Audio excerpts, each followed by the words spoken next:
कहानी ईमानदार लकड़हारे की। एक लकड़हारा एक गांव में रहता था।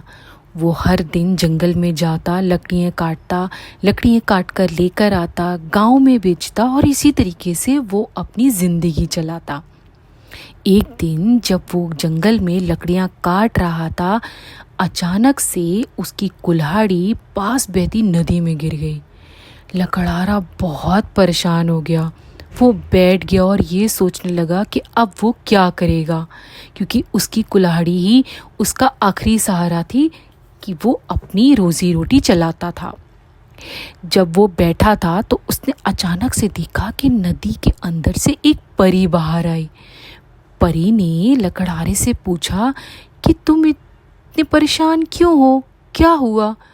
तब लकड़हारे ने कहा कि मेरी कुल्हाड़ी इस नदी में गिर गई है और अब मेरी ये समझ में नहीं आ रहा है कि मैं क्या करूं। तब परी ने कहा, तुम बिल्कुल परेशान मत हो। परी नदी में गई और जब वो वापस आई तो उसके हाथ में चांदी की कुल्हाड़ी थी। उसने लकड़हारे को चांदी की कुल्हाड़ी दिखाते हुए कहा, क्या ये तुम्हारी कुल्हाड़ी है? लकड़हारे ने कहा, नहीं, ये मेरी कुल्हाड़ी नहीं है। परी वापस से नदी में चली गई और इस बार जब वो वापस आई तो उसके हाथ में सोने की कुल्हाड़ी थी। तब परी ने लकड़हारे से पूछा, क्या ये तुम्हारी कुल्हाड़ी है?